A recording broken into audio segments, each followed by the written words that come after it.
কেন তারা এই ধর্ষণ, ব্যভিচার, ইফটিজিংয়ের সম্মুখীন হচ্ছে, এর কারণ ও কি তার প্রতিকার, এটাই আজকের আলোচনার বিষয়।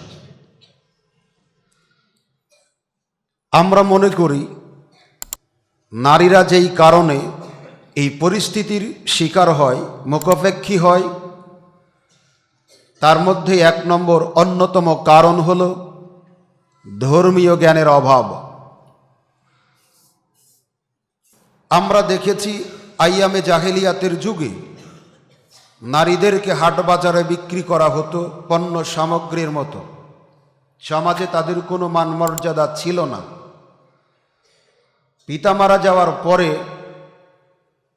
তার সন্তানেরা অন্যান্য সম্পদের মতো তার মাকে ভাগ বাটোয়ারা করে নিত। নাউযুবিল্লাহ। আজকের এই একবিংশ শতাব্দীতে শুধু আধুনিক না, অত্যাধুনিক যুগে তার চাইতেও ন্যাক্কারজনক ঘটনা ঘটছে।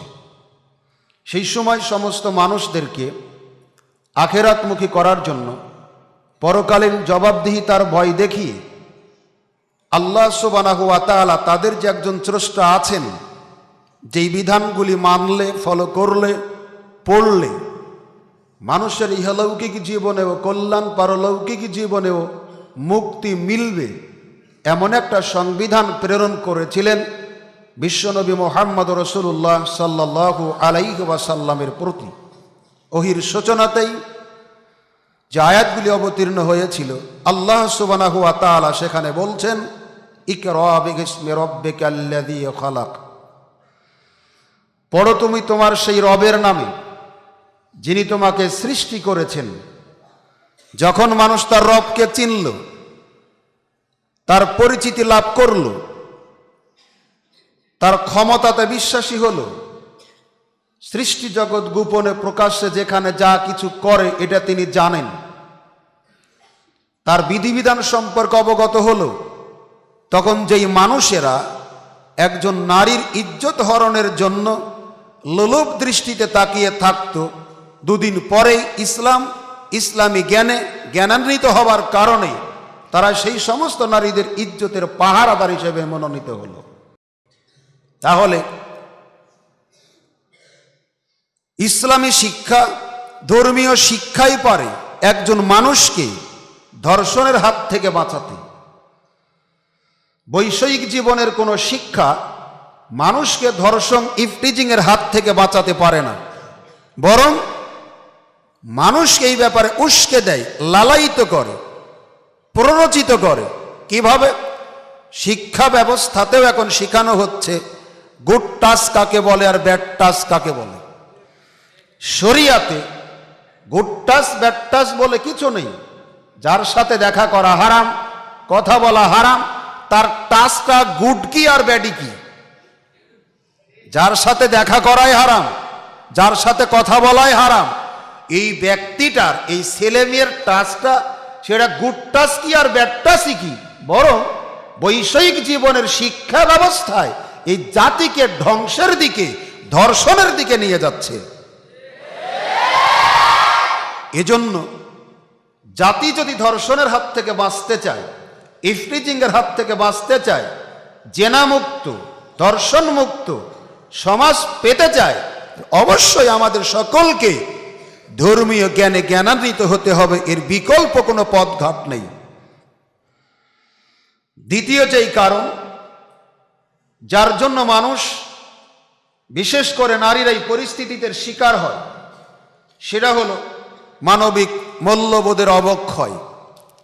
রাসূলুল্লাহ সাল্লাল্লাহু আলাইহি ওয়াসাল্লাম বলেছেন, ওই ব্যক্তি আমাদের অন্তর্ভুক্ত নয়, আমাদের দলভুক্ত নয়, যে বড়দের শ্রদ্ধা করে না আর ছোটদের স্নেহ করে না। এই মমত্ববোধ, এই ভ্রাতৃত্ববোধ একমাত্র ইসলামী মানুষকে শিক্ষা দিয়েছে। রাসূলুল্লাহ সাল্লাল্লাহু আলাইহি ওয়াসাল্লাম আরো বলেছেন, ইন্না মিন আহাব্বুকুম ইলা আহসানুকুম আখলাকান, তোমাদের মধ্যে ওই ব্যক্তি আল্লাহর নিকটে সবচাইতে প্রিয় যেই ব্যক্তির চরিত্রের দিক দিয়ে ভালো। যার চরিত্র ভালো, আল্লাহর নিকটে এই ব্যক্তি সবচাইতে ভালো। এই জন্য একজন চরিত্রবান ব্যক্তি কখনো ধর্ষক হতে পারে না, একজন চরিত্রবান ব্যক্তি কখনো ইফতিজার হতে পারে না, একজন চরিত্রবান ব্যক্তি কখনো জেনাকারী হতে পারে না। যার চরিত্র খারাপ, দুশ্চরিত্রের লোক যারা, দুশ্চরিত্রের ছেলে মেয়ে যারা, তারাই কেবল ধর্ষণ ইফতিজিং এর মতো জঘন্য কাজে লিপ্ত হয়। যখন একটা মানুষ চিন্তা করবে যার সাথে আমি আচরণটা করি, এই বোন তো কারো একজন বোন, আমি যার সাথে আচরণ করি এই মা তো কারো একজন মা, তার মতো আমারও বোন আছে, আমারও মা আছে। আমার মায়ের সাথে, আমার বোনের সাথে অন্য কেউ এই আচরণ যদি করত, আমি যে আচরণটা অন্য একজন মা অথবা বোনের সাথে করছি, আমি যে আচরণ আমি একটা মেয়েকে রাস্তাতে উত্ত্যক্ত করি, তাকে ধর্ষণ করার চেষ্টা করি, এই চেষ্টাটা আমার মাকে, এই চেষ্টাটা আমার বোনকে অন্য কেউ যদি করত, তাহলে অবশ্যই আমাদের খারাপ লাগতো না? আমাদের যেমন খারাপ লাগে, তাহলে ওই মা এবং বোনের, ছেলে এবং মেয়ের, তার ভাইয়ের এরকম খারাপ লাগে না? ঠিক সেও কারো মা, সেও কারো বোন। একটা মানুষের ভিতরে যখন এই চেতনাবোধের উদয় হবে, এই অনুভূতিতে আঘাত লাগবে, তখন এই মানুষকে দিয়ে কখন এরকম জঘন্য কাজ করা সম্ভব হবে না। এজন্য এই সমাজকে ধর্ষণ মুক্ত করতে হলে, জেনামুক্ত করতে হলে, ইফতিজিং মুক্ত করতে হলে মানবিক মূল্যবোধের আরো উন্নতি সাধন করতে হবে আমাদের। একজন মানুষই শ্রেষ্ঠত্বের উচ্চ শিখরে যেমন পৌঁছে, তার চারিত্রিক অধপতনের কারণে সে জাহান্নামে একবারে গহ্বরে ডুবে যায়। আল্লাহ পাক বলছেন, লাকাদ খালাকনাল ইনসানা ফি আহসানি তাকবীম, আমি মানুষকে সৃষ্টি করেছি সবচাইতে উত্তম আকৃতিতে। মানুষ সৃষ্টির সেরা। আল্লাহর পৃথিবীতে যত সৃষ্টি আছে সবচাইতে উত্তম আকৃতিতে আল্লাহ সুবহানাহু ওয়া তাআলা মানুষকেই সৃষ্টি করেছেন। সুম্মা রাদাদনাহু আসফালা সাফিলিন, অতঃপর আমি তাকে সবচাইতে নিচে নামিয়ে দিয়েছি। যখন এই মানুষের চারিত্রিক অবক্ষয় হয়, অধপতন হয়, তখন এই মানুষটা সবচাইতে নিম্নে নামে যায়, অথচ মানুষটা ছিল কোথায়? সবচাইতে উপরে। এই জন্য মানবিক মূল্যবোধের উন্নয়ন ঘটাতে হবে, বিকাশ ঘটাতে হবে, চিন্তা চেতনায় আমাদের শুভবুদ্ধির সমন্বয় ঘটাতে হবে, তবে সম্ভব এই সমাজকে ধর্ষণ মুক্ত করা। তৃতীয় যেই কারণ যার জন্য মানুষ এই ধর্ষণ জেনার মতো অপরাধে জড়িয়ে পড়ে, এটা হলো অশ্লীলতা, বেহায়াপনা, নির্লজ্জতা। আল্লাহ রাব্বুল আলামিন বলছেন, কুল ইন্নামা হাররামা রাব্বিয়াল ফাওয়াহিশা বিমা যাহারা মিনহা ওয়া মা বাতানা। হে রাসূল বলুন, প্রকাশ্য এবং গোপনীয় সমস্ত অশ্লীলতা আল্লাহ সুবহানাহু ওয়া তাআলা হারাম করেছেন। অশ্লীলতা হারাম না হালাল? অশ্লীলতা হালাল না হারাম? এই অশ্লীলতা কথার মাধ্যম দিয়ে হতে পারে। কথাটা এমন কুরুচিপূর্ণ, অশালীন, যে কথাটা মানুষ সমাজে বলা যায় না। আমার স্বভাবটা এত খারাপ যে স্বভাবটা একটা মানুষের হতে পারে না। এই অশ্লীলতা মোবাইলের মাধ্যম দিয়ে হতে পারে। হতে পারে মানে সবচাইতে বর্তমান পৃথিবীতে এটাই সবচাইতে বেশি। পৃথিবীতে এমন কোনো পাপ নেই, পৃথিবীতে এমন কোনো অপরাধ নেই যে অপরাধের ব্যাপারে মোবাইল ভূমিকা পালন করে না। মানে যে কোনো ভাবে একটা ছেলে, একটা মেয়ে, তার যৌবন বয়স, এমনকি এখন তো বয়সের ধারে কাছে মানুষ যায় না। ক্লাস 4-5 থেকে অন্যান্য প্রতিষ্ঠানগুলির ছেলেমেয়েরা, অনেক অভিভাবকদের ছেলেমেয়েরা দেখা যায় যে টাচ মোবাইল প্রায় ছেলেমেয়ের হাতে। এটা দিয়ে তারা অনায়াসে চ্যাটিং করতে পারে, ইমোতে ব্যবহার করতে পারে, ফেসবুক, ইউটিউবে তারা অল টাইমই অশ্লীলতায় লিপ্ত থাকে। এই ক্ষেত্রে অল্প বয়স থেকে তারা একজন নারী সম্পর্কে যথেষ্ট জ্ঞান রাখে, একজন ছেলে সম্পর্কে একটা মেয়ে যথেষ্ট জ্ঞান রাখে। এই জ্ঞান রাখার কারণে শত চেষ্টা করেও তাদেরকে ওই পথ থেকে ফিরিয়ে আনা যায় না। তাদেরকে ফিরিয়ে আনতে হলে, এই সমাজকে ধর্ষণ মুক্ত করতে হলে, জেনা মুক্ত করতে হলে, ব্যভিচার মুক্ত করতে হলে, কথা কাজের ভাবভঙ্গির চলাফেরার পোশাক আশাকের যাবতীয় অশ্লীলতা বর্জন করতে হবে। এগুলো চালু রেখে ধর্ষণ বন্ধ করা সম্ভব নয়।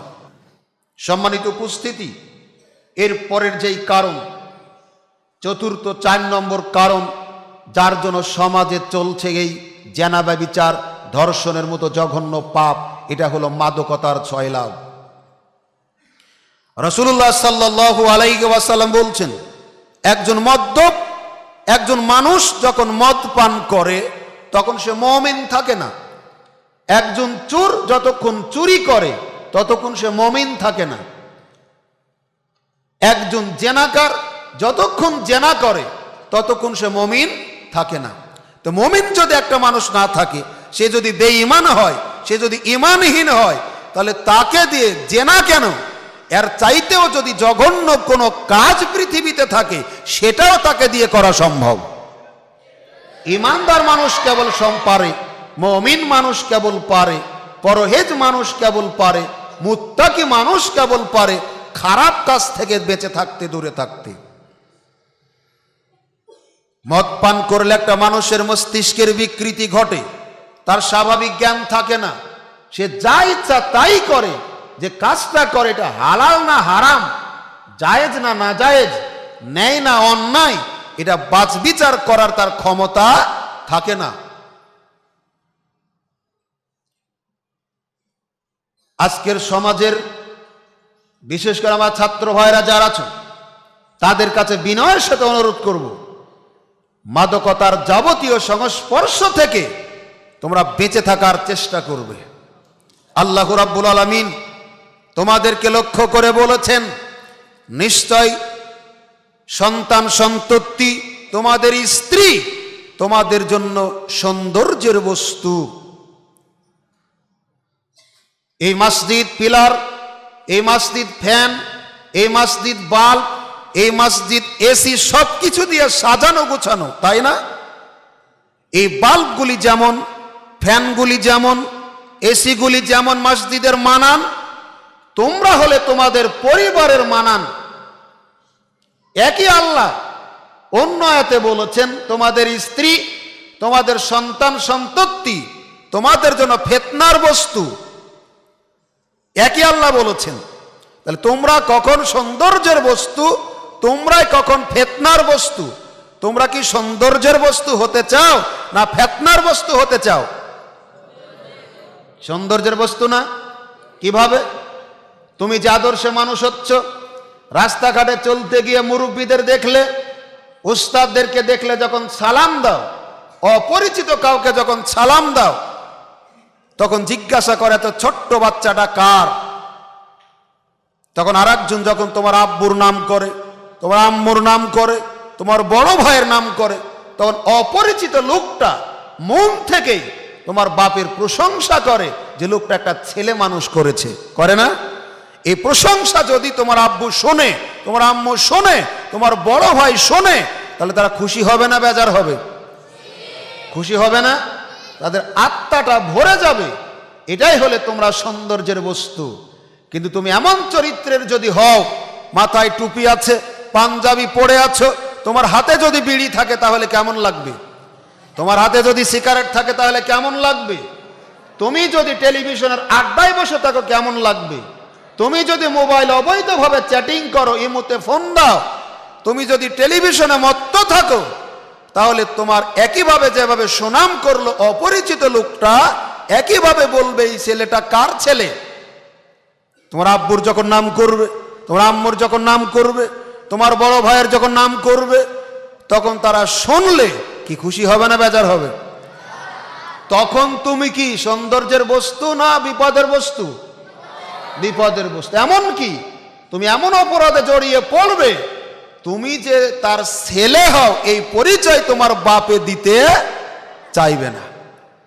তোমরা কি চাও তোমাদের পিতামাতা অপমান হোক মানুষের কাছে?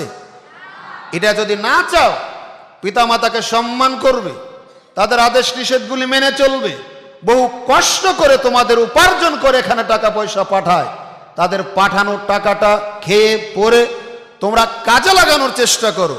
তোমরা পরিবারের, তোমরা সমাজের, তোমরা দেশের, জাতির সৌন্দর্যের বস্তুতে পরিণত হও।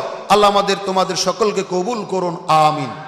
এজন্য এই সমাজটাকে যদি ধর্ষণ মুক্ত আমরা করতে চাই, ব্যভিচার মুক্ত করতে চাই, জেনা মুক্ত করতে চাই, ইফটিজিং মুক্ত করতে চাই, তাহলে মাদকের যাবতীয় ভয়াবহতা থেকে আমাদের বাঁচতে হবে। খবরদার কারো সাথে মিশবে না। যাদের সাথে মিশবে আগে দেখবে সে কেমন। সে যদি মাদকের সাথে জড়িত হয়, সে যদি খারাপ কোনো পেশার সাথে জড়িত হয়, তার সাথে সঙ্গ দিবে না, তার সংস্পর্শ থেকে দূরে থাকবে, তবেই তুমি নিজেকে হেফাজত করতে পারবে। 5 নম্বর যেই কারণ যার জন্য সমাজে চলে অশান্তিময় কাজ, এটা হলো পর্দাহীনতা। এটা কি? পর্দাহীনতা। নারীর একটা ভূষণ আছে, সৃষ্টিগতভাবেই আল্লাহ সুবহানাহু ওয়া তাআলা এক একজনকে এক একটা বৈশিষ্ট্য দিয়েছেন। নারী হলো আবরণের বস্তু, নারী হলো ঢেকে থাকা রাখার বস্তু, নারী হলো পর্দার বস্তু। এ যেভাবে থাকা দরকার, এরা যদি ওইভাবে না থাকে তাহলে বিপদ অবশ্যই আসবে। বিপদ থেকে বাঁচার কোনো পথঘাট থাকবে না। এজন্য আমরা যারা কথা বলি, আমরা যারা শুনি, নিজে যেভাবে ইসলাম মানি, আমাদের অনেকের বাড়িতেই পর্দা নেই, অনেকের পরিবারে পর্দাটা নেই, অশ্লীলতার সাথে জড়িত, জামা কাপড় এমন আঁটোসাঁটো, পোশাক পরিচ্ছদ এমন পাতলা, যখন একটা দুষ্ট লোক তার দিকে তাকে, বেপর্দা নারীর দিকে, পাতলা পোশাক পরে আছে এমন নারীর দিকে, তার মনের অজান্তেই তার ভিতরে খারাপ একটা চিন্তা চেতনার উদয় হয়। হওয়াটাও স্বাভাবিক, আল্লাহর দেওয়া বৈশিষ্ট্য। অতএব এই খারাপ দৃষ্টিকে হেফাজত করার একটা মাধ্যম যেমন তার দিকে না তাকানো, তেমন ওই নারীর উচিত ছিল যখন সে বের হবে এইভাবে বেপর্দা সহকারে রাস্তাতে বের না হওয়া, নিজেকে হেফাজত করে, নিজেকে সাবধানতা অবলম্বন করে রাস্তাঘাটে চলা। এই লাগামহীন চলায় দুষ্ট মানুষদের সাথে অন্যান্য মানুষদেরকেও ধর্ষণের কাজে উস্কে দেয়, লিপ্ত করতে সহযোগিতা করে। এজন্য সমাজ থেকে যদি আমরা জেনা তুলতে চাই, ব্যভিচার তুলতে চাই, ইফটিজিং তুলতে চাই, সমাজটাকে যদি ভালো সমাজে পরিচালনা করতে চাই, পরিণত করতে চাই, অবশ্যই আমাদের সকলকেই শতভাগ পর্দার ব্যবস্থা চালু করতে হবে। পর্দা ব্যবস্থা চালু না করে স্বাধীন মতো চলতে দিয়ে সমাজ থেকে জেনা ধর্ষণ তোলা সম্ভব হবে না। সম্মানিত সুধী মণ্ডলী, এ ব্যাপারে আরো বলা হয়েছে, আমরা শুধু পর্দা কেন, আল্লাহ রাব্বুল আলামিন বলছেন, হে রাসূল সাল্লাল্লাহু আলাইহি ওয়াসাল্লাম, তুমি তোমার স্ত্রী, কন্যা এবং মুমিন নারীদেরকে বলো তারা যেন মাথার কাপড়ের সাথে গ্রীবাদেশ, বক্ষদেশ ঢেকে রাখে। যখন তারা রাস্তায় চলে এমন জোরে যাতে পদক্ষেপ না করে, ধাপ না মারে, যে পদক্ষেপ করার কারণে পায়ের কাপড় সরে গিয়ে অলংকার দেখা যায়, কাপড় সরে যাবে, অলংকার দেখা যাবে, এত দ্রুত পদক্ষেপ করা যাবে না।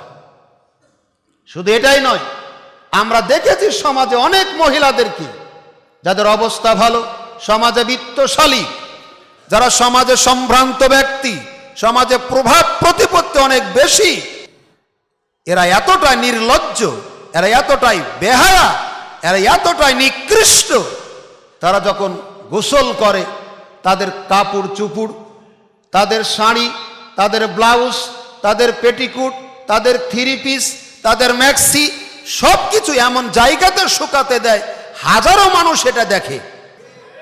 এজন্য এই জেনা ব্যভিচার থেকে, মানুষকে প্ররোচিত করা থেকে গুরুত্বপূর্ণ একটা উপায়, আমরা যারা আছি, আমাদের মা, চাচি, খালা, বোন, ফুফু, এরা যারা আছে, গোসলের পরে কাপড়গুলি এমন জায়গাতে শুকাতে দেওয়া যেখানে কোনো মানুষের নজর না যায়, এই চিন্তা ভাবনা করার সুযোগ না পায়।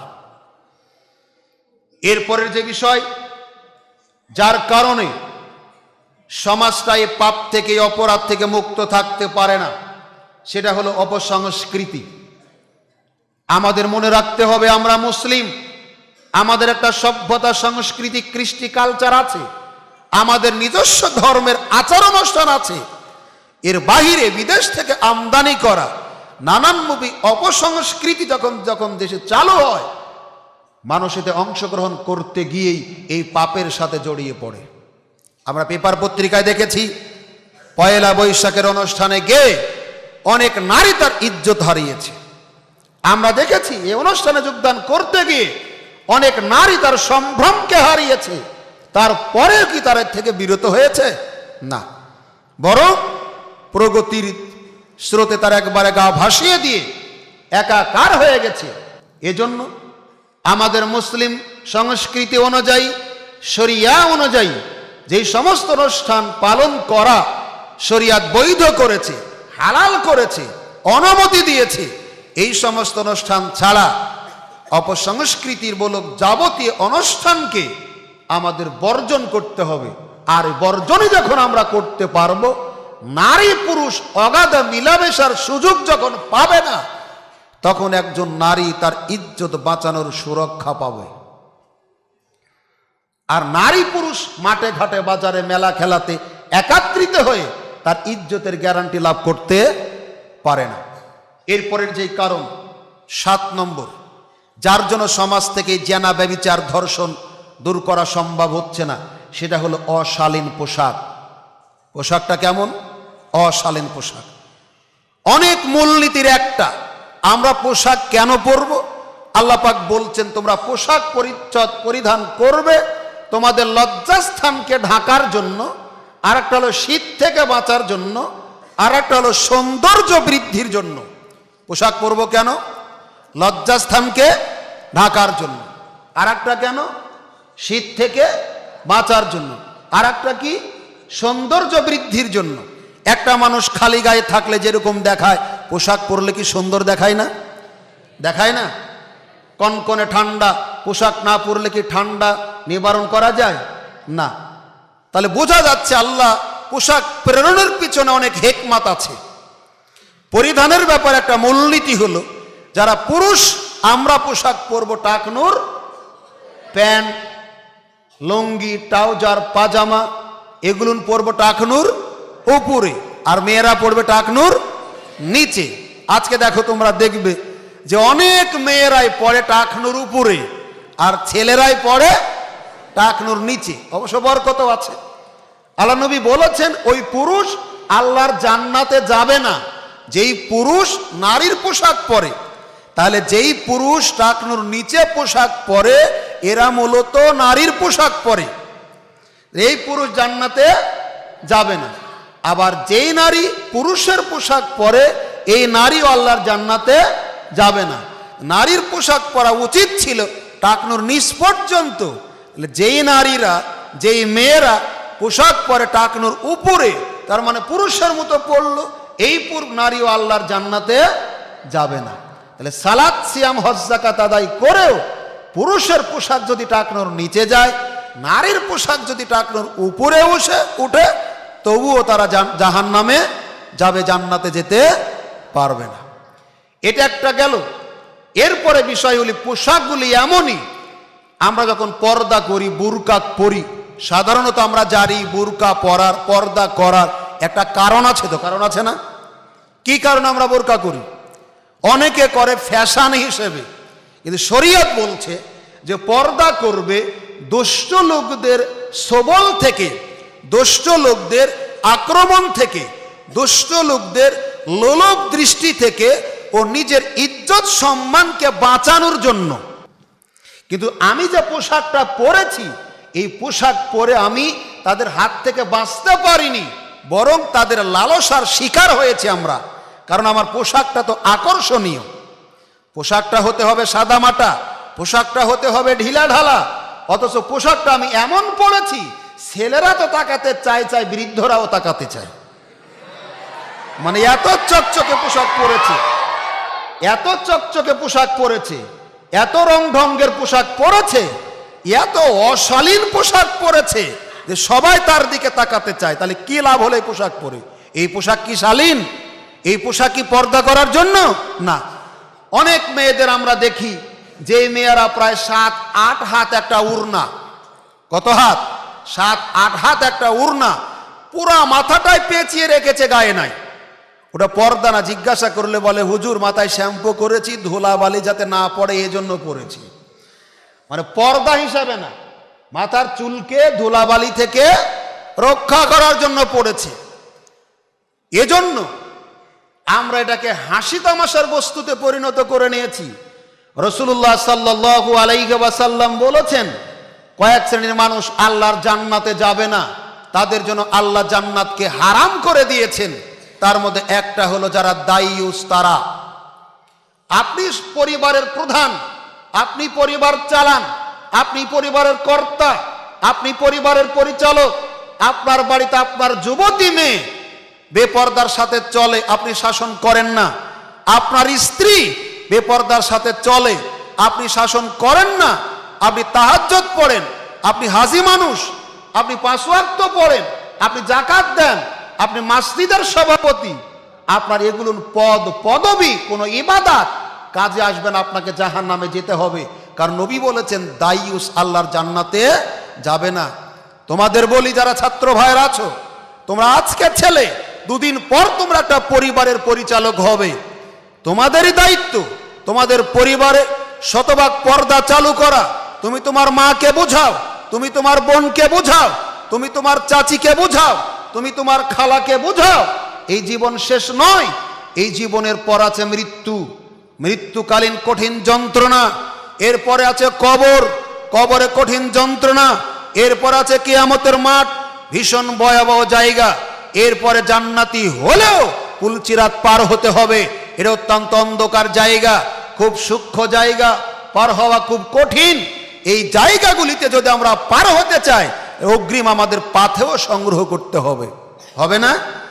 এই যে তোমাদের রবিউল বলে গেলেন এত তারিখে সফর হবে, তার আগে টাকা জমা দাও, এরপরে দিলে টাকা ফেরত দেওয়া হবে। তোমরা তখন প্রতিযোগিতা করবে যাতে সফর নিশ্চিত হয়। তোমার ছুটিতে বাসায় যাবে, ট্রেনের টিকিট 4 দিন আগে কেটে রাখো যাতে সিট নিশ্চিত হয়, নির্বিঘ্নে যাওয়া যায়। তুমি যখন বাড়িতে যাচ্ছ, তোমার আব্বা মা তোমার জন্য নানানমুখী খাবার রেডি করে রাখছে কিনে, যাতে তোমার খাওয়া নিশ্চিত হয়। এগুলো নিশ্চিত করার জন্য আমরা পদক্ষেপ গ্রহণ করি অনেক, কিন্তু মৃত্যুর শাস্তি থেকে বাঁচার জন্য কি ব্যবস্থা করেছি? কবরের শাস্তি থেকে বাঁচার জন্য কি ব্যবস্থা করেছি? কিয়ামতের বিভীষিকাময় আযাব থেকে বাঁচার জন্য কি ব্যবস্থা আমরা করেছি? পুলচিরাত যাতে পার হতে পারি, আলোকিত হয়, আলোর সাথে থাকে, এই জন্য আমরা কি ব্যবস্থা অবলম্বন করেছি? আমরা দুনিয়াবি ব্যাপারে যেমন সজাগ, পারলৌকিক জীবনে তেমন আমরা অমনোযোগী। অতএব এই অমনোযোগী দূর করে আমাদের পরলৌকিক জীবনের সফলতা অর্জনের জন্য, মুক্তির জন্য, নাজাত প্রাপ্তির জন্য অশালীন পোশাক পরিধান করতে হবে, শালীন পোশাক পরতে হবে, এমনভাবে পর্দা করতে হবে যেই পর্দা করার কারণে ওই পোশাক পরে রাস্তাতে বের হলে কেউ আমার মা বোনদের দিকে না তাকায়। এজন্য এত চকচকে ঝকঝকে এত রঙিন পোশাক পরে রাস্তাতে বের হওয়া যাবে না। এরপরের যে বিষয় 8 নম্বর, যার জন্য নারীরা ইজ্জতের গ্যারান্টি পায় না, সুরক্ষা পায় না, এটা হলো অধিক সাজসজ্জা, অধিক সাজুগুজু করা। সাজুগুজু করা ইসলামে হারাম নয়, ইসলামে জায়েজ, কিন্তু সাজুগুজু করবে কোথায়? বাড়ির ভিতরে তার স্বামীর জন্য।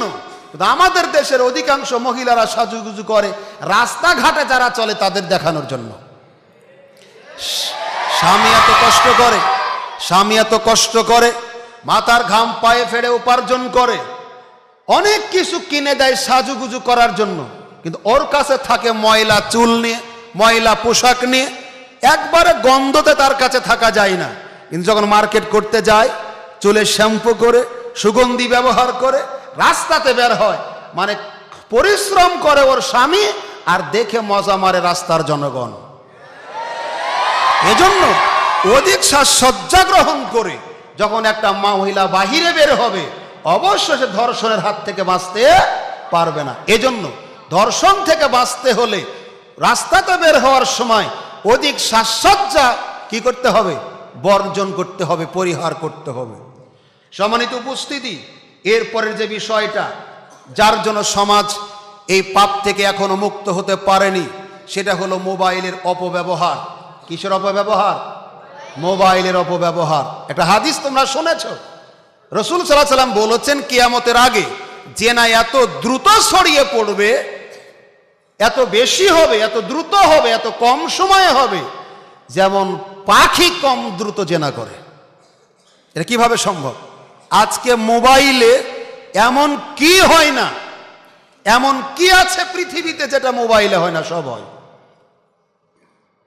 এজন্য তোমাদের বিনয়ের সাথে অনুরোধ করব, এর আগে বললাম আবারও তোমাদের বলি, তোমাদের পিতামাতার কষ্টে উপার্জিত পাঠানো টাকা পয়সার তোমরা খেয়ানত করবে না। খেয়ানত করবে? খেয়ানত করবে? তোমাদের পিতামাতা বহু কষ্ট করে ঠান্ডার সময় তোমরা যখন লেপ মুড়ি দিয়ে শুয়ে থাকো, তুমি জানো না তখন তোমার আব্বা ঘুম থেকে উঠে ফজর পড়ে কনকনে ঠান্ডাকে উপেক্ষা করে বিছন তুলে পানির ভিতরে, এটা কি তুমি জানো? তুমি কি জানো তুমি যখন ঠান্ডায় কাতরাও তখন তোমার গরিব পিতামাত্রা মানুষের বাড়িতে কামলা দিতে যায়, এটা তুমি কি জানো? তোমার পিতার কষ্টে অর্জিত টাকার তুমি খেয়ানত করো না। তুমি খাও আর কাজে লাগাও। সালাতে তোমাকে ডাকা লাগে কেন? আজান হলে তুমি মসজিদে আসো না কেন? ফজরের সময় তুমি শুয়ে থাকো কেন? তুমি ফজরের সালাতের পরে কোরআন মাজিদ তেলাওয়াত করো না কেন? তুমি তোমার পিতামাতার সুস্থতার জন্য দোয়া করো আল্লাহর কাছে, আল্লাহ তুমি আমার পিতামাতাকে সুস্থ রাখো, আই ইনকামে বরকত দাও, তিনি যেন আমার লেখাপড়ার কাজে সহযোগিতা করতে পারেন, আমাকে মানুষের মতো মানুষ হিসেবে গড়ে তুলতে পারেন। আল্লাহ তুমি তাকে কবুল করো, মঞ্জুর করো। এভাবে দোয়া করবে পিতামাতার জন্য। করো তোমরা? করো না। পিতামাতার ঋণগুলি শোধ করার হালকা হলে চেষ্টা করো, দোয়া করো। তোমাকে সুখে রাখে এখানে। পিতা কিভাবে কামাই করে তুমি জানো? তার কত কষ্ট তোমাকে বুঝতে দেয় না। তোমার মুখে এক পলক হাসি দেখতে চায়, তোমার মুখে এক লোকমা খাবার তুলে দিতে চায়, তোমাকে এক সেট জামা কাপড় কিনে দিতে চায়, বছর নতুন আসলে তোমাকে এক সেট নতুন বই কিনে দিতে চায়, মাসে বেতন দেয়, তোমাকে বুঝতে দেয় না তোমার পিতামাতা অনেক কষ্ট করে। অতএব তুমি তোমার পিতামাতাকে ফাঁকি দিও না, তার প্রেরিত পাঠানো টাকা পয়সা তুমি কাজে লাগানোর চেষ্টা করো। আল্লাহ সে তৌফিক দান করুন, আমিন। এজন্য মোবাইলের অপব্যবহার বন্ধ করতে হবে। অনেক ছেলেদের রাস্তাঘাটে দেখা যায় সন্ধ্যার পরে দেবদাসের মতো কানে মোবাইল ধরে ঘন্টার পর ঘন্টা, হয় মোবাইলের ব্যাটারির চার্জ শেষ অথবা টাকা শেষ, তার আগে বন্ধ হওয়ার কোনো সিস্টেম নাই। বন্ধ হলো কেন? মোবাইলের ব্যাটারি চার্জ নেই। বন্ধ হলো কেন? ব্যালেন্সার নাই। এই যে রাগ ধরলো, এই রাগ ভাঙ্গাতে আবার কিন্তু 100 টাকা চলে যায়। মানে এ বোঝাতে চাচ্ছে যে আমি কেটে দিইনি, টাকা শেষ হয়েছে, আমি কেটে দিইনি, ব্যাটারির চার্জ শেষ হয়েছে। আর ওই প্রান্ত থেকে যিনি কথা বলছেন উনি মনে করছেন যে রাগ করেই কেটে দিয়েছে। কি বুঝতে পারোনি? এ রাগ ভাঙ্গাতে আরো 100 টাকা খরচ হলো। তোমার মোবাইলের ব্যবহার যাতে এই পথে না হয়। হাদিস শুনেছি আমরা, আল্লাহ রাসূল বলেছেন কিয়ামতের দিন আদম সন্তানকে 5টি প্রশ্ন করা হবে।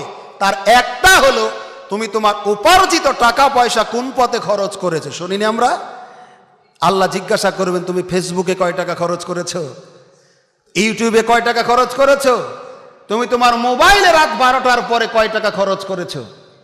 সাবধান, এর থেকে দূরে থাকবে। এই মোবাইলের কারণেই বহু বোনের সোনার সংসার ভেঙ্গে চুরমার হয়ে গেছে। এই মোবাইলের কারণেই বহু মা চাচির সোনার সংসার ভেঙ্গে তছনছ হয়ে গেছে। আমরা চাই না আর কোনো মা বোনের সংসার এভাবে ভাঙ্গাতে। যদি এর থেকে আমরা দূরে থাকতে পারি, বিরত থাকতে পারি, তাহলে সমাজটা জেনা মুক্ত হবে, ধর্ষণ মুক্ত হবে, আর কোনো মা বোনের সংসার ভাঙবে না। এরপরের যে কারণ 9 নম্বর কারণ, 10 নম্বর কারণ যার জন্য সমাজে এই দুরাচারমূলক পাপ চলে, সেটা হলো অপচয় আর কৃপণতা। কি বললাম? অপচয় আর কৃপণতা। সূরা ফুরকান এর ভিতর আল্লাহ পাক বলেছেন মুমিনের বৈশিষ্ট্য হলো, মুমিনদের আদর্শ হলো খরচের ব্যাপারে তারা অপচয় করবে না, আবার কৃপণতাও করবে না। সমাজে 2 শ্রেণীর মানুষ আছে। এক শ্রেণীর মানুষ টাকা পয়সা যা আছে গল্প করে বেশি, আছে না? স্টলে বসে যখন বাড়িতে যাও দেখা যায় গল্প করে বেশি, এরকম লোক সমাজে আছে। একটাই ছেলে, আমার বাড়ি গাড়ি আছে, জায়গা জমি আছে, খাবে কে? এরকম গল্প করে না? মানে ওর গল্পের মুখে অন্য কারো গল্প আর চলেই না। এর ছেলে পড়ে ধরে নাও রাজশাহী বিশ্ববিদ্যালয়, মাসে লাগে 10,000 টাকা। কত লাগে? ও পাঠায় 20,000 টাকা। 10,000 টাকা বই কিনা, ম্যাচ খরচ, টিউশন বিল সব কিছু দেয়, বাঁচে কত? আরো 10,000। এই 10,000 টাকা শেষ করবে কিভাবে, খরচ করবে কিভাবে? তখন শয়তান আর মাথায় ভর করে। কোথায় ভর করে? শয়তানের মাথায় ভর করে। তখন ওর কোনো বান্ধবকে নিয়ে পার্কে ঘুরতে যায়, তখনই আবার ব্যবসা শুরু করে, তখন ফ্যান্সি ডিলের ব্যবসা শুরু করে। ওর বাপ হাজি মানুষ, রাত্রে এশা পড়ে খাওয়া দাওয়া করে ঘুমাতে যাবে, টেলিভিশন অন করেছে, দেখি খবরটা শুনে ঘুমায়। টেলিভিশন অন করতেই টেলিভিশনে পর্দায় ছবি, ওর ছেলেকে র্যাবে গ্রেপ্তার করেছে, হ্যান্ডকাপ লাগানো আছে হাতে, আর আবার কিছু চালান তার সামনে ছবি তুলেছে। কারণ কি? এর বাপ এই ছেলেকে চোর বানিয়েছে, এই বাপ ওই ছেলেকে মাদক ব্যবসায়ী বানিয়েছে। কারণ প্রয়োজনের অতিরিক্ত টাকা দেওয়ার কারণে। তোমাদের বলি, তোমাদের বাপ মা যখন টাকা পয়সা দেয় বাজার করার জন্য, তোমাকে যখন 100 টাকা দেয়, তুমি 20 টাকা খরচ করার পর যে 80 টাকা বাঁচে, বা 80 টাকা খরচ করে 20 টাকা বাঁচে, এটা কি বাপ মাকে ফেরত দাও? না, বরং এর সাথে আরো বুঝ দাও যে 100 টাকাতে হয়নি, আরো 10 টাকা লেগেছে। এরকম করো না? কে কে করো দেখি তো, হাত তোলো তো। কেউ করো না? এরকম করবে না। 100 টাকা দিয়ে তোমাকে বাজারে পাঠানো হয়েছে, তুমি 90 টাকার বাজার করেছো, সব বাজার বুঝিয়ে দিয়ে তোমার আব্বুকে বলো, আব্বু আপনার দেওয়া 100 টাকার 90 টাকার বাজার করেছি, এই নিন 10 টাকা। তখন তোমার আব্বুই তোমাকে বলবে, বাবা দেওয়া লাগবে না, তুমি কাছে এটা রেখে দাও। আর যদি তুমি চুরি করো, তোমার আব্বু যদি জানতে পারে তো একদিন এরকম করছো, তোমাকে বিশ্বাস আর করবে না, তোমাকে তেমন ভালো আর বাসবে না, তোমাকে চোর মনে করবে। তুমি কি তোমার পিতার কাছে, বাপের কাছে, আব্বুর কাছে চোর হতে চাও না ভালো হতে চাও? ভালো যদি হতে চাও, খরচ করার জন্য কিছু দিলে তুমি এখান থেকে অপচয় অবশ্যই করবে না, যথাযোগ্য খরচ করে অবশিষ্ট টাকা তাকে ফিরিয়ে দিবে। এটা হলো অপচয় করার ফসল। দ্বিতীয় কিচিমের লোক সমাজে আছে যারা কৃপণ। কৃপণ বুঝো তো? বুঝো না? কৃপণ মানে ও কিছু দিতে চায় না ছেলে মেয়েকে, কিচ্ছুই দিতে চায় না। আছে অনেক, গল্প করে বেশি। মনে করো তোমাকে তোমার বন্ধুরা প্রত্যেক দিন চা বিস্কিট কিছু না কিছু খাওয়ায়, তো তোমার ইচ্ছা হয় না বন্ধুদের খাওয়াবে? ইচ্ছা হয় না? 5 দিন তার কাছ থেকে খাইতে তোমার ইচ্ছা হয় না, একদিন তাকে খাওয়াবা? হয়। কিন্তু তোমার মন খুব খারাপ, কেন? তোমার আব্বু তোমাকে 5 টাকা কোনোদিন দেয় না, তাহলে কি দিয়ে খাওয়াবা? তুমি তখন কৌশল করো, তোমার আব্বু যখন প্যান্ট পাজামি অফিস থেকে এসে এভাবে খুলে রেখে মাঠে ঘাটে যায়, 5টা 100 টাকা নোট ছিল, 3টা রেখে 2টা তুমি নিয়ে নিলে। খুঁজে নাই। ধানের মৌসুমে ধান কেটে তালাতে তুলে রাখে, বিক্রি করার সময় 10 মণ নাই। কি হয়েছে? বাবুই পাকিয়ে খেয়ে নিয়েছে। অত ধান খাইতে পারে না। কি করেছে তোমার আম্মু? তুমি মাদ্রাসার ছুটিতে যখন বাসাতে যাও, তোমাকে সাথে করে নিয়ে গোপনে ধানগুনি নামিয়ে বিক্রি করে। মানে এই কৃপণ পিতা বৈধ চাহিদাগুলিও অনেক অভিভাবক পূরণ করে না। যখন পূরণ করে না, তার সঙ্গী সাথী যার কাছ থেকে পায় তার সাথে অন্যায়ে জড়িয়ে পড়ে, জেনায় জড়িয়ে পড়ে, পরকীয়ায় জড়িয়ে পড়ে। তাহাজ্জুদ পড়ে কাঁদবেন, আপনার ছেলেকে ফিরিয়ে আনতে পারবেন না। কাবার গিলাফ ধরে কাঁদবেন, আপনার স্ত্রীকে পরকীয়া থেকে ফিরিয়ে আনতে পারবে না। এজন্য আমাদের উচিত হবে খরচের ক্ষেত্রে, ব্যয় করার ক্ষেত্রে অপচয় যেমন করব না, কৃপণতাও করব না।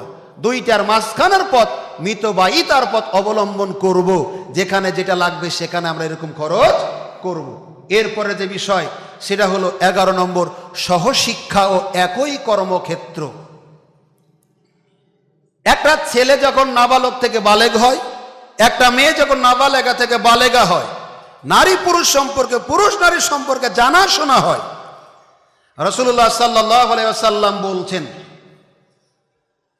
রাস্তাতে যদি কোনো পরনারীর প্রতি তোমার দৃষ্টি পড়ে, কোনো খারাপ চিন্তা চেতনার উদয় হয়, তাহলে তুমি বাড়িতে যাও, তোমার স্ত্রীর সাথে মিলিত হও। রাস্তার মহিলার ভিতর যা আছে তোমার স্ত্রীর ভিতরেও তাই আছে। তাহলে বোঝা যাচ্ছে নারী পুরুষ বিপরীত ধর্মী করে আল্লাহ সৃষ্টি করেছেন, একে অপরের প্রতি একটা আকর্ষণ আছে। তিনি বলছেন, সাহাবীরা বলছেন, আল্লাহর নবী, কোন নারীর প্রতি যদি অযাচিতভাবে দৃষ্টি পড়ে যায় তাহলে কি করব? তখন তিনি বলেন, দৃষ্টি ফিরিয়ে নাও, মাথা নিচু করো। কি করো? বলো, কি করো? মাথা নিচু করো। অনেক হুজুর বলে না 3 বার তাকানো জায়েজ, আর অনেকে আবার বলেছে একবারই তাকিয়ে আসি যত দূর দেখা যায়। জি না, নবী কি বললেন বলো? দৃষ্টি পড়লে মাথা নিচু করো। দৃষ্টি পড়লে মাথা নিচু করতে হবে, না হলে বিপদে পড়তে হবে। ক্ষণিকের জন্যও দেখা যাবে না। কিন্তু একই স্কুলে ঘন্টার পর ঘন্টা যদি একসাথে থাকে তাহলে কি হবে? একই অফিস আদালত, মাস্টার শিক্ষক শিক্ষিকা পাশাপাশি চেয়ারে ঘন্টার পর ঘন্টা যদি বসে থাকে, ব্যাংকে অফিস আদালতে একজন পূর্ণ নারী পুরুষ ঘন্টার পর ঘন্টা যদি একত্রিত অফিসে কাটায়, পরকীয়ায় লিপ্ত হবে না? জেনায় লিপ্ত হবে না? ধর্ষণের মতো জঘন্য কাজে লিপ্ত হবে না? এজন্য ধর্ষণ মুক্ত সমাজ গড়তে হলে, ধর্ষণ মুক্ত দেশ জাতি গড়তে হলে পৃথক পৃথক শিক্ষা ব্যবস্থা করতে হবে। এদেশে শিক্ষিকার যেমন অভাব নাই, শিক্ষকের তেমন অভাব নাই। প্রতিষ্ঠান যদি করা ভিন্নভাবে সম্ভব না হয়, একই প্রতিষ্ঠানে শিফটিং চালু করে এটা করা সম্ভব। যে ছেলেরা পড়বে এই সময় থেকে এই সময়, মেয়েরা পড়বে এই সময় থেকে এই সময়, নারী পুরুষ একসাথে চালু থাকবে, আর আপনি ধর্ষণ বন্ধ করবেন, এটা কখনো হবে না। আর একটা মজার ব্যাপার, সেটা হলো, দুঃখ লাগে, বিশেষ করে স্কুল কলেজে হলে মেনে নেওয়া যায়, মাদ্রাসাতে যেটা চলে, এরা আমাদের অনেকের জানা আছে, অনেকের জানা নেই। আলিয়া মাদ্রাসাগুলিতে কামেল পর্যন্ত ছাত্রছাত্রী পাশাপাশি বসে ক্লাস করার সুযোগ আছে। একটা ধর্ষণের চাষ হয়তো মাদ্রাসাতে, জানি না যে এই বক্তব্য শোনার পর কে কি মনে করবে। আলেম মানে বাংলাতে ইন্টারমিডিয়েট আইএ, ফাজেল মানে বিএ ডিগ্রি, কামেল মানে এমএ। একটা ছেলে যখন এমএ পড়ে তো দাদার বয়সে হয়, কথা বোঝা যায়নি? কারণ ম্যাট্রিক পাস করে 7-8-এ থাকতে একটা ছেলে মেয়ে বিয়ে করে বাচ্চা কাচ্চা নিয়ে সংসার করে। 8-9-এর ছেলে মেয়ে সেখানে এমএ পড়ে, এই ক্লাসের ছেলে মেয়ে দাদা দাদি না? তারা যদি একসাথে থাকে তাহলে এই ধর্ষণ কি দিয়ে বন্ধ করবেন? এই ফ্রিজিং কি দিয়ে বন্ধ করবেন? এই জন্য আমরা আক্ষেপের সাথে বলি, দেশে বহু প্রতিষ্ঠান আছে, বহু হুজুর আছে, যারা বেতন বাড়ালে খুশি হয়, কিন্তু ঈমান বিক্রি করে দিতেও তারা রাজি। এজন্য আমরা তাদেরকে যাবতীয় সহযোগিতা থেকে দূরে থাকব, তাদেরকে কোন রকম সহযোগিতা যেমন করব না। যেখানে পৃথক ছেলে মেয়ের শিক্ষা ব্যবস্থা চালু নেই, এখানে আমাদের কোনো ছেলে মেয়েকে পাঠাবো না। পাশাপাশি যে অফিসে পৃথক শিফটিং নেই, এখানে আমরা কাউকে দিয়ে চাকরিও করাবো না। রিজিকের মালিক কে? রিজিকের মালিক কে? আল্লাহ। আল্লাহ রিজিক দিবেন। পৃথিবীতে এমন কোন চতুষ্পদ জন্তু নেই যা রিজিকের ব্যবস্থা আল্লাহ করেন নাই। অতএব রিজিক দেওয়ার মালিক আল্লাহ, তার উপরে তাওয়াক্কুল করে এই পাপগুলি থেকে বাঁচার চেষ্টা করি। আল্লাহ আমাদের তৌফিক দান করুন, আমিন। এরপরের যে বিষয়, পারিবারিক অনুশাসনের অভাব। কিসের অভাব? পারিবারিক অনুশাসনের অভাব। আপনার ছেলে স্কুলে যায়, আপনার ছেলে কলেজে যায়, আপনি খোঁজ নিয়ে দেখেন না ক্লাসে থাকে কিনা। বই কলেজে রেখে চলে গেছে, বই কলেজে রেখে তার বান্ধবীর কাছে আগেই তো ফোন দিয়ে রেখেছিল, তুমি চলে আসবে ভদ্রা রেলগেটে। ও বই নিয়ে ক্লাসে রেখে ও গেছে ওই দিক দিয়ে ভদ্রাতে, গেছে ওই দিক দিয়ে ভদ্রাতে, দুইজনে ভদ্রাতে ক্লাস করে। এই জন্য অভিভাবক যারা আছেন, শিক্ষকদের সাথে খোঁজ খবর রাখেন, যোগাযোগ রাখেন। আপনার ছেলে নিয়মিত ক্লাসে থাকে কিনা, আপনার মেয়ে নিয়মিত ক্লাস করে কিনা। বান্ধবীর বাড়িতে থাকবে এক রাত, আপনি বাপ নামের অযোগ্য, আপনি বাপ নামের কলঙ্ক। আপনার মেয়ে, যুবতী মেয়ে বান্ধবীর বাড়িতে রাত কাটায় কি করে? ধর্ষকদের হাতে সোপর্দ করার জন্য আপনার মেয়ের বান্ধবী যথেষ্ট। আপনার মেয়ের ইজ্জত নষ্ট করার জন্য, আপনার মেয়ের ইজ্জত নষ্ট করার জন্য আপনার মেয়ের বান্ধবী একলাই যথেষ্ট, আর কারো প্রয়োজন হবে না। অতএব আপনার মেয়ে আপনার মেয়ের বান্ধবীর বাড়িতে রাত কাটাতে পারে না। আপনি খোঁজ খবর নেন, সে কোথায় থাকে, কি খায়, ক্লাস নিয়মিত করে কিনা। আপনাকে বলছিলাম এই পারিবারিক অনুশাসন চালু করুন।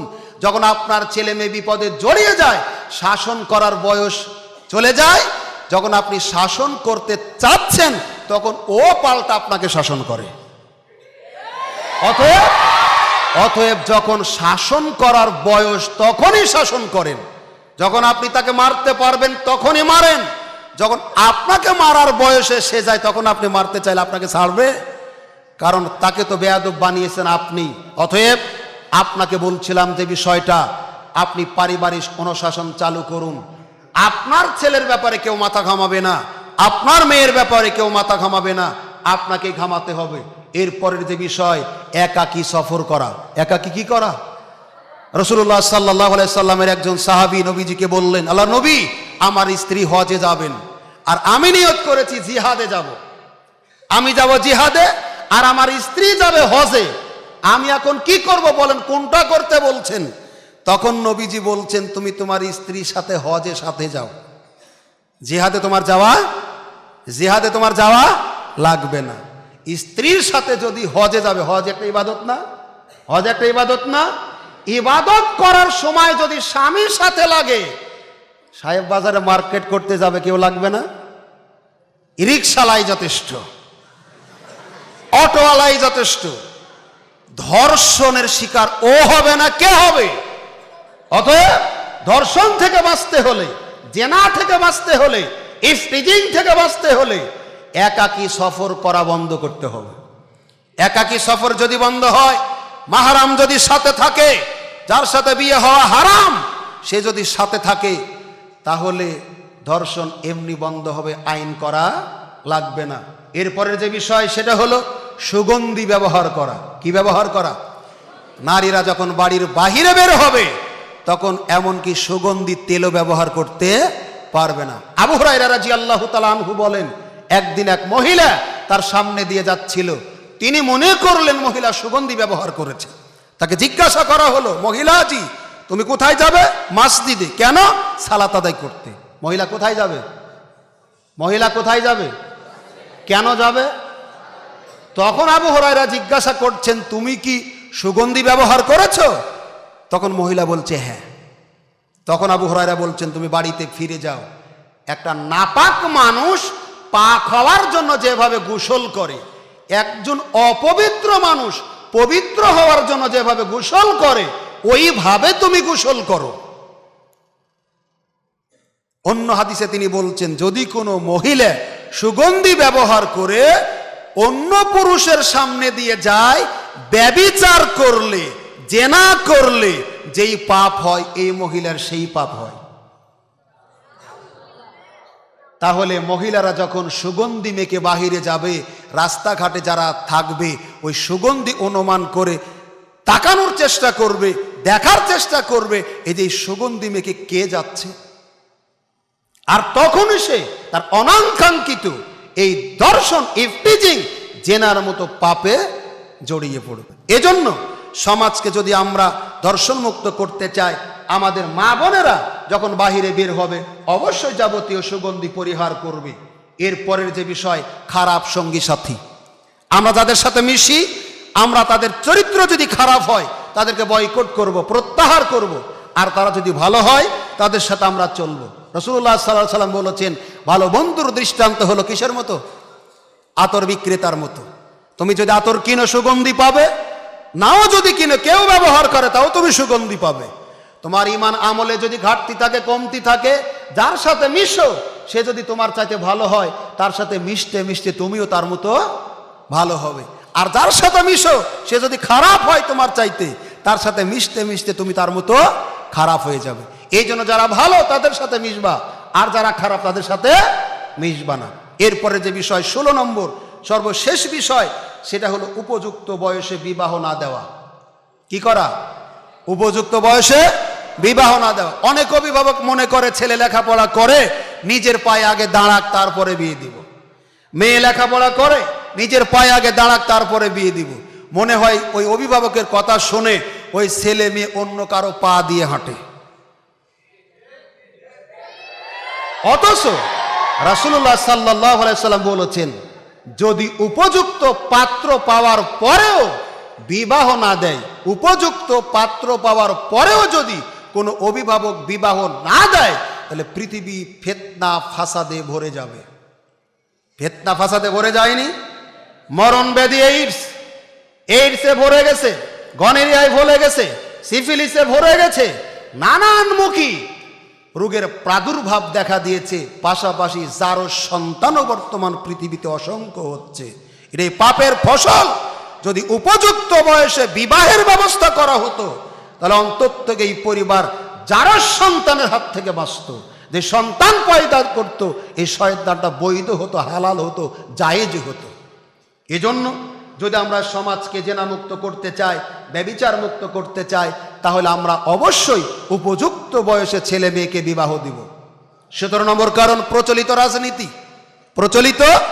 রাজনীতি। যখন একজন ধর্ষক ধরা খায়, একজন জেনাকারী ধরা খায়, এমনকি আমরা প্রায় লোকে দেখেছি আইয়ামে জাহিলিয়ার যুগে যে অন্যায় হয়নি, একবিংশ শতাব্দীতে অন্যায়গুলি হচ্ছে না? একটা মহিলাকে উলঙ্গ করে ধর্ষণ করে মোবাইলে ভিডিও ধারণ করে ফেসবুকে ছাড়া হচ্ছে না? ধর্ষককে ধরা হচ্ছে, কিন্তু বিচার কি হচ্ছে এটার পাবলিক জানে না। কারণ যে লম্পট ধর্ষণ করেছে, যে বেয়াদব ধর্ষণ করেছে, যে ইতর ধর্ষণ করেছে, এ কোনো না কোনো দলের ক্যাডার। ওর যদি বিচার করে, ওর যদি শাস্তি হয়, আগামী নির্বাচনে ও জিততে পারবে না। এই জন্য তার কোনো বিচার করে না, ধরাচর বাহিরে রেখে দেয়। যদি একটা ধর্ষকের বিচার হতো, একটা জেনাকারীর বিচার হতো, জনগণের সামনে দাঁড় করিয়ে 24 ঘন্টার মধ্যে বাংলাদেশ থেকে ধর্ষণ একবারে গর্তের মধ্যে ঢুকে যেত। এই জন্যই বস্তা পচা প্রচলিত তন্ত্রমন্ত্র থেকে আমাদের বাঁচতে হবে যদি আমরা ধর্ষণ থেকে বাঁচতে চাই। এরপরের যে কারণ, আইনের বাস্তবায়ন না হওয়া। আইন পাশ করা আছে, যদি কেউ প্রকাশ্যে বিড়ি খায় 50 টাকা জরিমানা, কিন্তু জরিমানা যে করবে সেই যদি খায়। সবচাইতে বিড়ি খাওয়ার নিরাপদ একটা জায়গা হলো টয়লেট, যেখানে কুত্তাও ঢুকতে চায় না, যেখানে শুকুর ঢুকতে চায় না, এখানে মানুষ ঢুকে বিড়ি খায়, সবচেয়ে নিরাপদ জায়গা। রসুলের জামানায় বানি মাকজুম গোত্রের এক মহিলা চুরি করেছিল, ধরা পড়ল। সম্ভ্রান্ত বংশ, হাত কাটলে কেমন দেখায়? খারাপ দেখায় না? অপমানিত হবে, সমাজে কলঙ্ক হবে। সুপারিশ করবে কে নবীজির কাছে যাতে হাত কাটা না হয়? ওসামাকে বলা হলো, তিনিই পারে সুপারিশ করতে। যখন বলা হলো, আল্লাহ রাসূল তখন রাগে তার মুখমণ্ডল লাল হয়ে গেল। তিনি দাঁড়িয়ে আল্লাহর প্রশংসা, নিজের উপরে দরুদ পাঠ করলেন। করার পরে বলছেন, শোনো সাহাবীরা, আগেকার নবী রাসূলের উম্মতেরা এই কারণে ধ্বংস হয়েছে, যখন তাদের সম্ভ্রান্ত পরিবারের কেউ চুরি করত, কোনো অপরাধ করত, তখন তাদেরকে ছাড় দিত, ছেড়ে দিত এমনি। আর দরিদ্র শ্রেণীর মানুষেরা যখন অন্যায় করত, 16 আনায় বাস্তবায়ন করা হতো, বিচার করা হতো। আজকের এই দিনে আমার মেয়ে ফাতেমা যদি চুরি করত, চুরি করা যদি প্রমাণিত হতো, আমি অন্য কিছুই করতাম না, তার হাত কেটে দিতাম। এইভাবে যদি আইনের শাসন বাস্তবায়ন হয় বাংলার জমিনে, তাহলে এই দেশের মাটিতে ধর্ষক থাকবে না, জেনাকারী থাকবে না, ইফতিজার থাকবে না। সর্বশেষ যেই কারণ, সেটা হলো যে বিষয়টা বলছিলাম, আইনের বাস্তবায়নের এখন শুধু অপেক্ষা। রোম পারস্যের তদানীন্তন সময়ের সবচাইতে ক্ষমতাধর রাষ্ট্র। দূত প্রেরণ করা হলো, মুহাম্মদ সাল্লাল্লাহু আলাইহি সাল্লাম এবং তার সাহাবীরা যেখানে আগমন করেন, যেখানে যান সেখানে জয়লাভ করেন। আর পিছনে কারণ কি? তারা সে তথ্য সংগ্রহ করে রিপোর্ট পেশ করতে গিয়ে বলছে, আল্লাহর কসম, আমরা দেখেছি মুহাম্মদ সাল্লাল্লাহু আলাইহি ওয়াসাল্লামকে সম্মান করতে তার সাহাবীদেরকে, রোম পারস্য সারা পৃথিবীর সবচাইতে শক্তিশালী রাষ্ট্র, এই রাষ্ট্রের জনগণকে, এই রাষ্ট্রের সৈন্যবাহিনীকে, রাষ্ট্রপ্রধানকে যত সম্মান করতে দেখিনি, মুহাম্মাদের সাহাবীকে দেখেছি মুহাম্মাদকে তারা এর চাইতে বেশি সম্মান করে। যখন তিনি থুতু ফেলেন, যখন তিনি কথা বলেন, সম্মানের কারণে তার দিকে তাকিয়ে থাকে না, মাথা নিচু করে কথা শুনে। যখন তিনি থুতু ফেলেন মাটিতে পড়তে দেয় না, বরকতের আশায় গায়ে মাখে। যখন তিনি ওযু করেন, ওযুর পানি মাটিতে পড়তে দেয় না, বরকতের আশায় গায়ে মাখে। আমরা দেখেছি তাদের যদি কোনো রাজা বাচ্চার ছেলে অন্যায় করে তার বিচার বাস্তবায়ন করা হয়। সেই দিন রোম পারস্যের শাসকেরা বলেছিল, দূতরা শোনো, তোমাদের প্রেরিত রিপোর্ট যদি সত্য হয়, আমি ধারণা করি খুব শীঘ্রই রোম পারস্যের মাটি তার পদতলে চলে যাবে, অর্থাৎ বিজয় হবে। হয়েছেও। অতএব আমরা এই বিষয়গুলি সমাজে বাস্তবায়ন করার চেষ্টা যেমন করব, নিজেরা আগে মানার চেষ্টা করব, নিজে মেনে সমাজ জীবনে এটা মানানোর, বাস্তবায়ন করার আমরা চেষ্টা করি।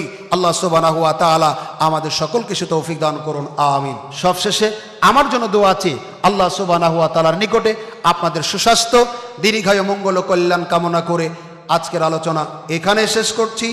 সুবহানাকাল্লাহুম্মা ওয়া বিহামদিক, আশহাদু আল্লা ইলাহা ইল্লা আনতা, আস্তাগফিরুকা ওয়া আতুবু ইলাইক। আসসালামু আলাইকুম ওয়া রাহমাতুল্লাহি।